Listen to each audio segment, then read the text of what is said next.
Coming up, 3 Denver police officers involved in the shooting death of Anthony Lainez during an armed carjacking and hostage situation in Broomfield last year have been cleared of criminal charges, according to the 17th District Attorney's Office.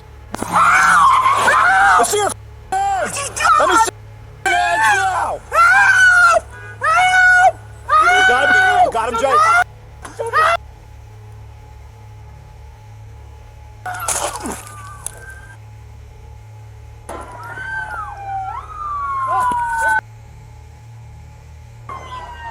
Given the totality of the circumstances and evidence, the prosecution cannot prove that the involved officers were not justified in using deadly physical force. The Scottsdale Police Department has released edited excerpts from body-worn camera footage documenting a harrowing shootout last month, which unfolded as detectives were rescuing a kidnapping victim. On November 13th, detectives from the Special Assignments Unit had traced 2 suspects to a Mesa restaurant and devised a plan to extract a kidnapping victim from their vehicle. This incident occurred in front of a business in the 700 block of East Broadway Road in Mesa, where detectives were conducting a rescue mission of a kidnapping victim. The victim was inside a vehicle with 2 suspects, 43-year-old Wyatt Edge and 45-year-old Renee Calderon. Here's a portion of the radio traffic while detectives were setting up for the hostage rescue.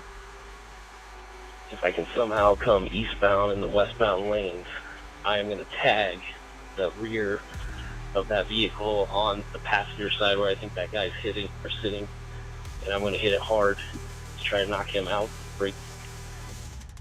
And the trailing vehicles can lock the vehicle up, but we're also going to need an element going straight to that front door.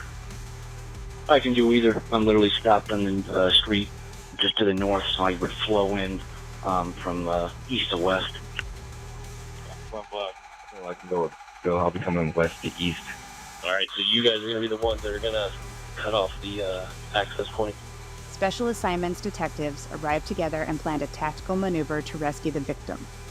Edge parked the vehicle and walked towards the business, leaving the victim and Calderon inside the car. This video footage from the business security camera shows the incident as it unfolded. Before detectives could exit their vehicles, Calderon began firing rounds from a fully automatic rifle from the back seat of his vehicle into the detectives' windshields. Detectives exited their vehicles and continued getting shot at from Calderon, who was wearing body armor and armed with multiple guns. In response, 4 members of the Special Assignments Unit fired their duty weapons, striking Calderon, who was still in the back seat of the vehicle. During the exchange of gunfire, 1 detective rescued the hostage and took him into a place of safety. At this time, other members of the Special Assignments Unit diverted their attention to the business to locate Edge, while detectives continued to engage with Calderon. The incident can be seen here from the body-worn cameras issued by the department. Initiate. Per the rescue plan, Detective 1's vehicle was the first to make contact with the suspect and immediately was shot at, taking fire through the windshield.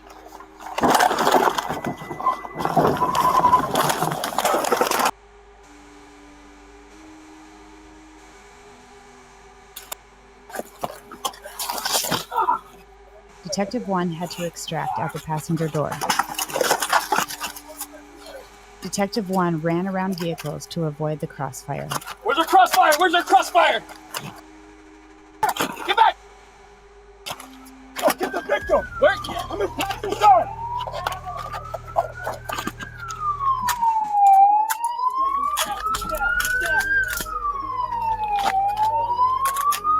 How's our victim?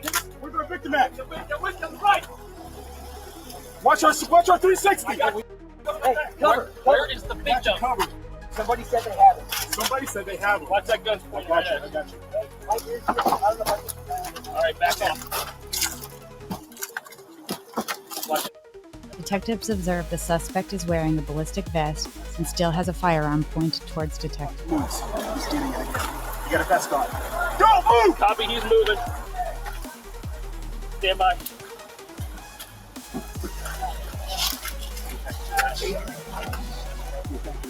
Calderon is still seen moving.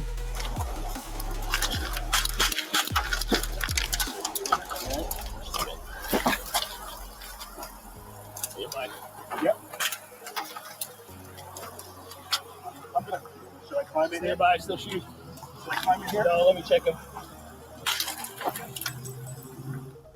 Detective 1 fired additional rounds as Calderon still had a weapon pointed in Detective's direction. In this clip, you can see Detective 1's vehicle being struck by gunfire from the suspect as Detective 1 exits out the passenger door.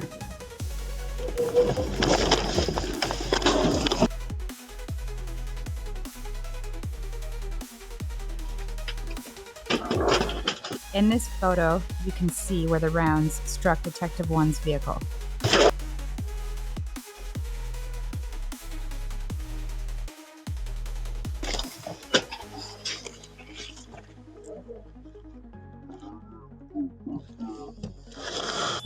Initiate.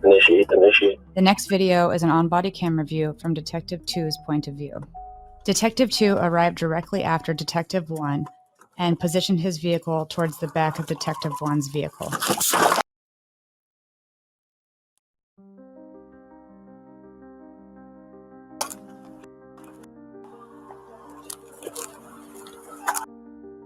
Detective 2 exited his vehicle and also immediately was shot at multiple times.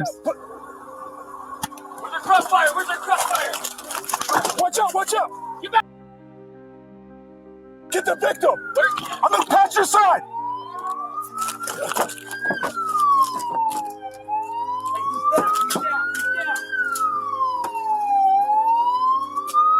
How's our victim? Get him! Where's our victim? Other detectives diverted and went to the business behind to contain the second suspect, Edge. Cover! At this time, there was still confusion on where the victim was during the incident. I got you. I got you.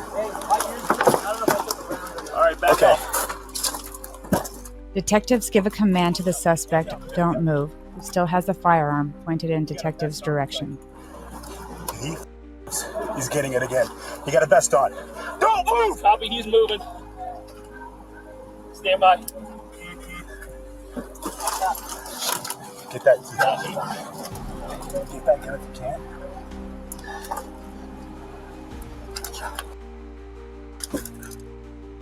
These are rounds that struck Detective 2's vehicle hood as he exited the car. This is a slowed down version of Detective 2's body camera. You can see the rounds hitting Detective 1's vehicle and observe Detective 1 exiting his vehicle.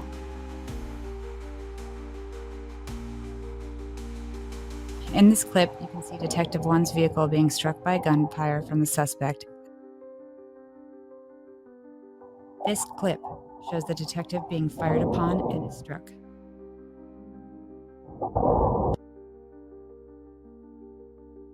Somebody said they have. Watch that gun pointed right at us. Hey, my ear's bleeding. I don't know if I took a round or not. Initiate.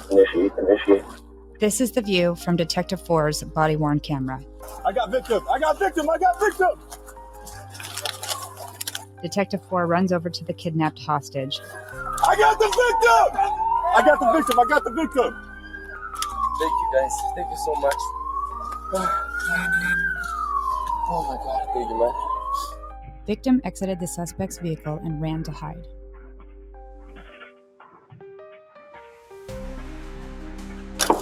Roger that. We're gonna hold here. Here's the gun used by the suspect. Just hold him. Here is a picture of the ballistic armor the suspect was wearing with bullets lodged in the vest fired by our detectives. This is a picture of 2 magazines that were taped together, located inside of the vehicle. Another handgun was located on the seat inside the vehicle next to the suspect. He's still breathing. He's still breathing. Here is another view of the gun that was used by Calderon. Hey, I just took some shrapnel. I'm good. Okay. Just to the ear. Man's still breathing right now. Hey, let's get some medic. Give me a trauma kit real quick. I got mine.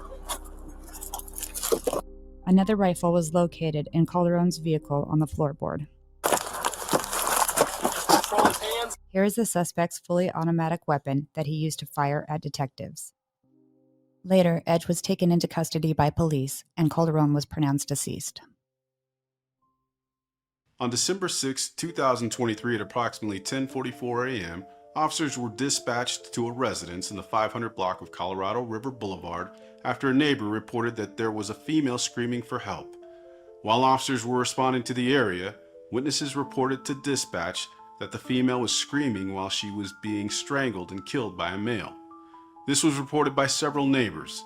Based on the violent circumstances of the call for service, as reported by witnesses and the threat to the victim, the officer did not wait for cover. Once on scene, the officer was directed by witnesses to the open front door of the residence. 911, what's the location of the emergency? Colorado River Boulevard. Colorado River Boulevard, what's the phone number you're calling? I just called for my sisters.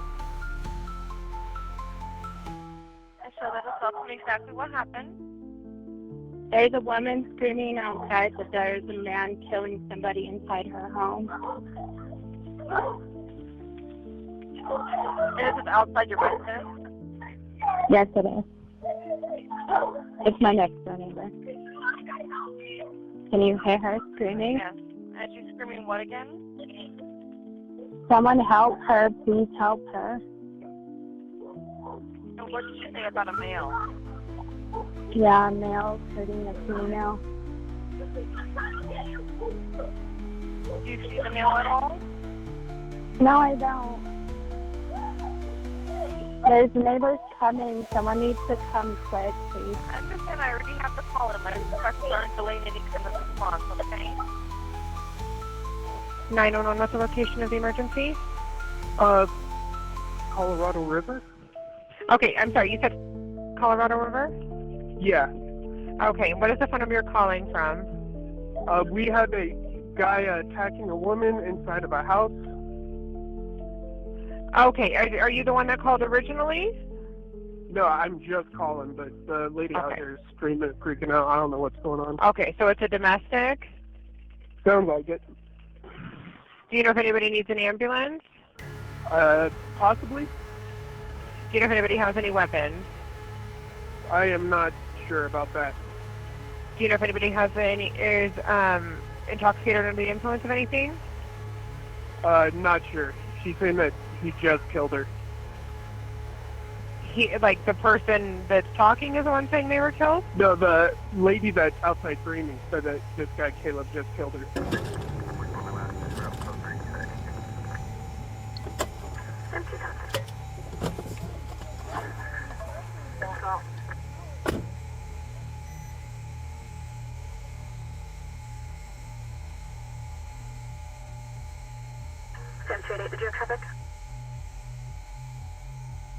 When he approached the door, he contacted the male suspect who was standing inside. The suspect, later identified as 34-year-old Caleb Briggs, was standing in the living room with his right hand behind his back. Briggs was uncooperative and refused to obey all the verbal commands given by the officer. While the officer was attempting to de-escalate Briggs' agitated state, he suddenly and violently ran towards the officer and attacked him. During the fight, Briggs attempted to take the officer's firearm.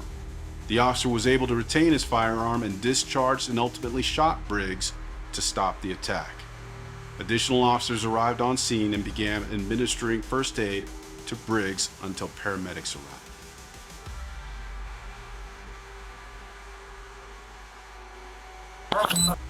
How about that? Okay. What's the play? What's your name, my man? None of your business. How about get out of my house? I'm not in your house. All right, well, how do you get off my property? You got a warrant? No. No, I didn't think so. So pack it up and adios. Okay. If I'm not under arrest, no one's pressing charges. You know? Look, they're out there fighting each other now. I mean. Okay. So you're not the problem? Go. Stop!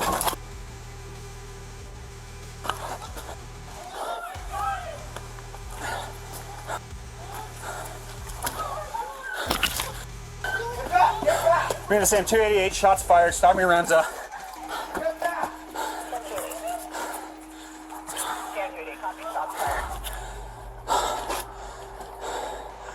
Man. Yo, we need to handcuff him. He grabbed my gun. Okay, 1 second. You have gloves on? Take your time.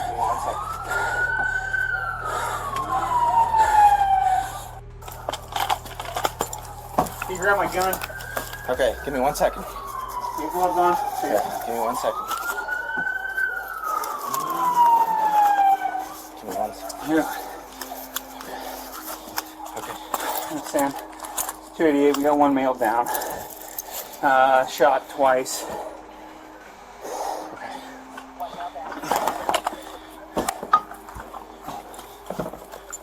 I'll go beyond you, cover behind you. Roll over. Got one man shot here. Good. And pressure. Get ribs if you got him.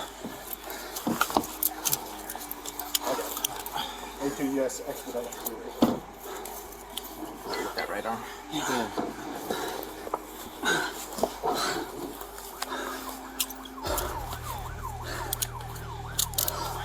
Now, what is your name, my man? It's gonna be okay. One gunshot here, one shot here. That was not bad. Hey, you have you want to grab that kit? Yeah. Kit you have, if you have one, I don't have one. there might be one in the back of my car. Okay.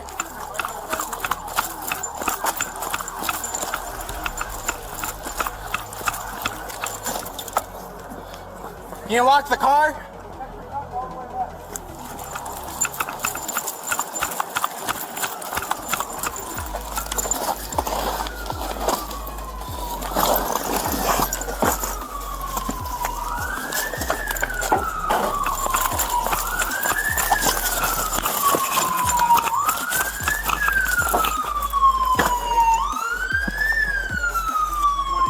See if there's a chest seal kit, something that's that believe.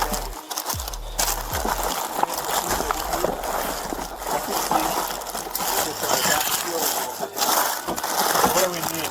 Chest seal. Do you have any medical supplies here? Chest seal. He's just going to try to find. He's trying to find the battery. I can't find one. No, I don't. Are we in the box? Chest seal. Chest seal. Found the female yet? She's out here. She was waiting in front. I was just trying to talk to him inside. He heard me with my gun. Yeah, let him coming through.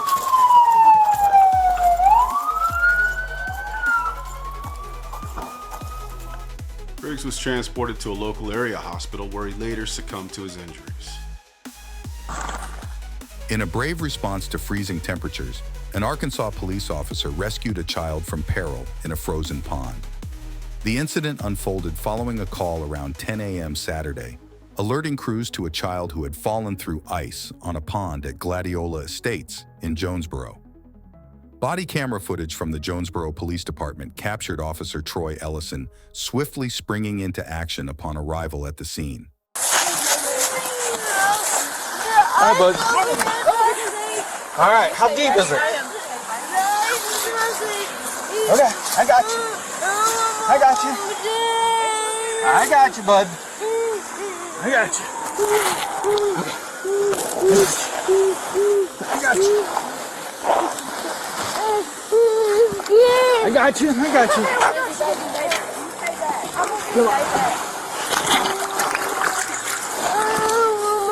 I got you, bud.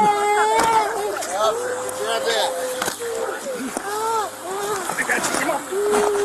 Come on.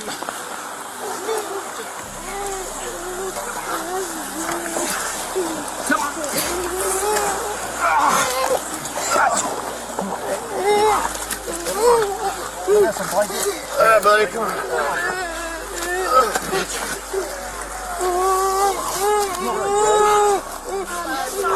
Following the rescue, officials announced on Facebook that the child was transported to the hospital for evaluation due to exposure to the harsh weather conditions, but is expected to recover. On February 13th, 2020, the Sparks Police Department received a call from a school counselor from an elementary school located in Sparks. Through the investigation, officers learned a child and her mother had been living in a hotel room due to the child's stepfather acting erratically at their home while carrying a firearm. Sparks police detectives were unable to contact the student's mother. However, they were able to speak with the student's grandmother, who stated she had not heard from her daughter all day, which is uncharacteristic for her, and she was concerned for her daughter's well-being. Later that day, Sparks Police Dispatch received a call from a woman who stated her stepfather was trying to kill her mother. The caller advised her mother had texted her and said that her husband was taking her places against her will and was possibly being taken to an apartment located at 565 Sparks Boulevard.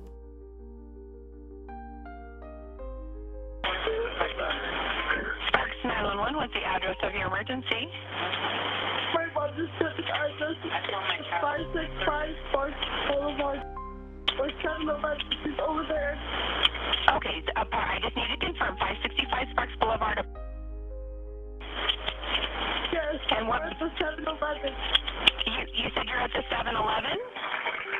No, she said she's either there, he's gonna take her there, or the 7-Eleven. He's trying to kill her.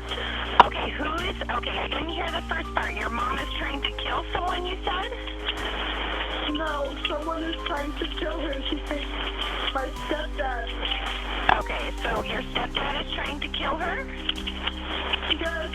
Okay, what happened? Was there an argument? Yes, there was an argument. The police were called. I think they just talked to them, and now he's going crazy. Okay, so we were just there, and now he's going crazy? Yes, I think so. I don't know. He just said cops were there earlier, and now I don't know what's happening. She just told me to call the cops right away. Okay, so wait, you're not there? Where are you calling from? I'm at my house, and there's the cops. And where do you live? Where do you live?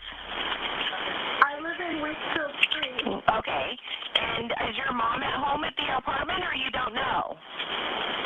No, she was over there by the apartment trying to talk with him. Or the 7-Eleven, I'm not sure. She just sent me the addresses. Told me he was trying to kill her. Okay, so what's your mom's name? Okay, and then what's the stepdad's name? Abel Lopez. Abel?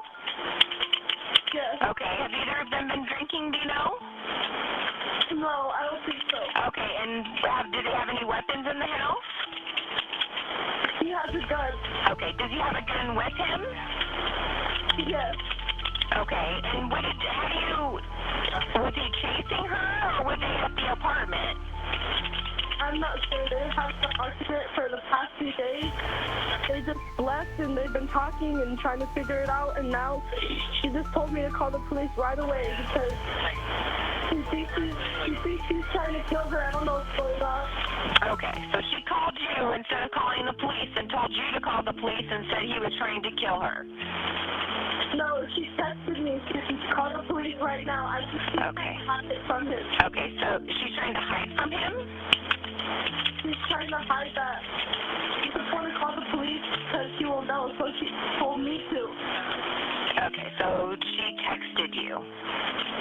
Yes. Okay. She's trying to hide the fact that she's calling the police? Yes. Okay. What's your name? Okay, and you don't know if she's at the apartment or not? Yeah, she just looked at the location that he was bringing her. Okay, explain that to me. I don't understand. He's trying to take her somewhere, or explain why you think she might be someplace else, because there's a disconnect. Tell me, I don't understand. That's his apartment, and she's saying she's at the 7-Eleven right now. Okay. She thinks that he's going to take her to the apartment and try to get some to her. Okay, so she said she's at the 7-Eleven and that she's afraid he's going to take her to his apartment? Yes. Do you know what kind of vehicle they would be in? A red truck. Is that his truck? Yes. Do you know what kind of red truck? Is it a Chevy, a Toyota, a Dodge, or you don't know? A Chevy? He has another car, and it's a Tahoe. It's a blue Tahoe. Okay. Are they in his red Chevy, or you don't know? I'm not sure. And your mom has a blue Tahoe? Yes. Let me go check the garage. Okay. Vehicle. Both of their cars are gone. Both of their cars are gone? Okay. So either one of them. Okay. So she lives with you out in Wingfield Springs. Her boyfriend lives at Park Vista. Is that how I'm understanding it? Yes, he stays here too, but that's his apartment. Okay. Do you know when they left the house? Were they at the house in Wingfield, or? Earlier, they've been talking all day, and last night she got a room at the Pepper Mill because they've been arguing for the past few days. Okay. I don't know, they left earlier, and I stayed here to give them some space, but I didn't think it would get violent. Officers were dispatched to the apartment complex at 565 Sparks Boulevard and located a vehicle matching the description provided parked near what was later identified as the suspect's apartment. While officers were on scene, they contacted the reporting party via phone and gained additional details. Officers were told that through text message, the victim advised the suspect had a firearm, had threatened her with the weapon, and had placed the firearm on the dash of the truck.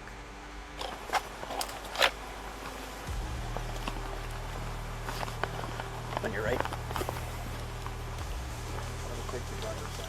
Okay.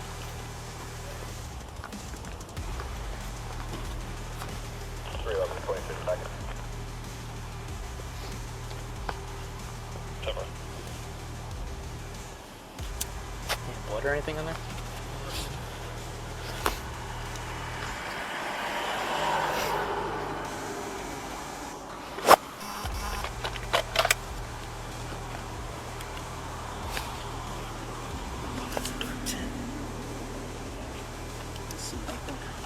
I was looking for any blood, but I can't see any.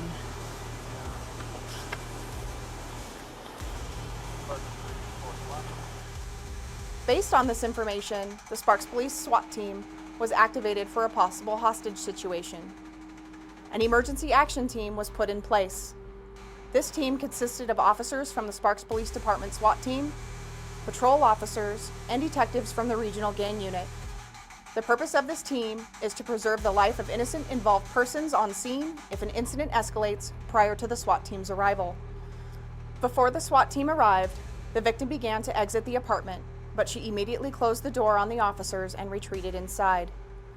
Not knowing the condition of the victim or severity of the situation inside, the emergency action team made entry into the apartment. Officers were immediately met with a male subject armed with a black firearm. Officers fired their service weapons, striking the suspect, and began giving verbal commands. A Reno officer, who was part of the emergency action team, also fired his weapon, striking the suspect. Ultimately, the suspect was pronounced deceased on scene. Lord, please! Soldier! Get on the ground! Push! Find the girl, get her out. Right here, I didn't have nothing. Let's go. Shots fired, one down, get her out, get her out. Out. Go. Take her out, Go. Out, everybody out. The suspect was identified as 37-year-old Sparks resident Abel Lopez. The investigation revealed he was in possession of a loaded, black, .45 caliber, semi-automatic handgun. And that wraps up the video. We hope you found these police encounters and footage both inspiring and eye-opening. If you enjoyed today's video, remember to like, share, and subscribe for more stories of bravery from our dedicated law enforcement officers. Until next time, stay safe and thank you for watching.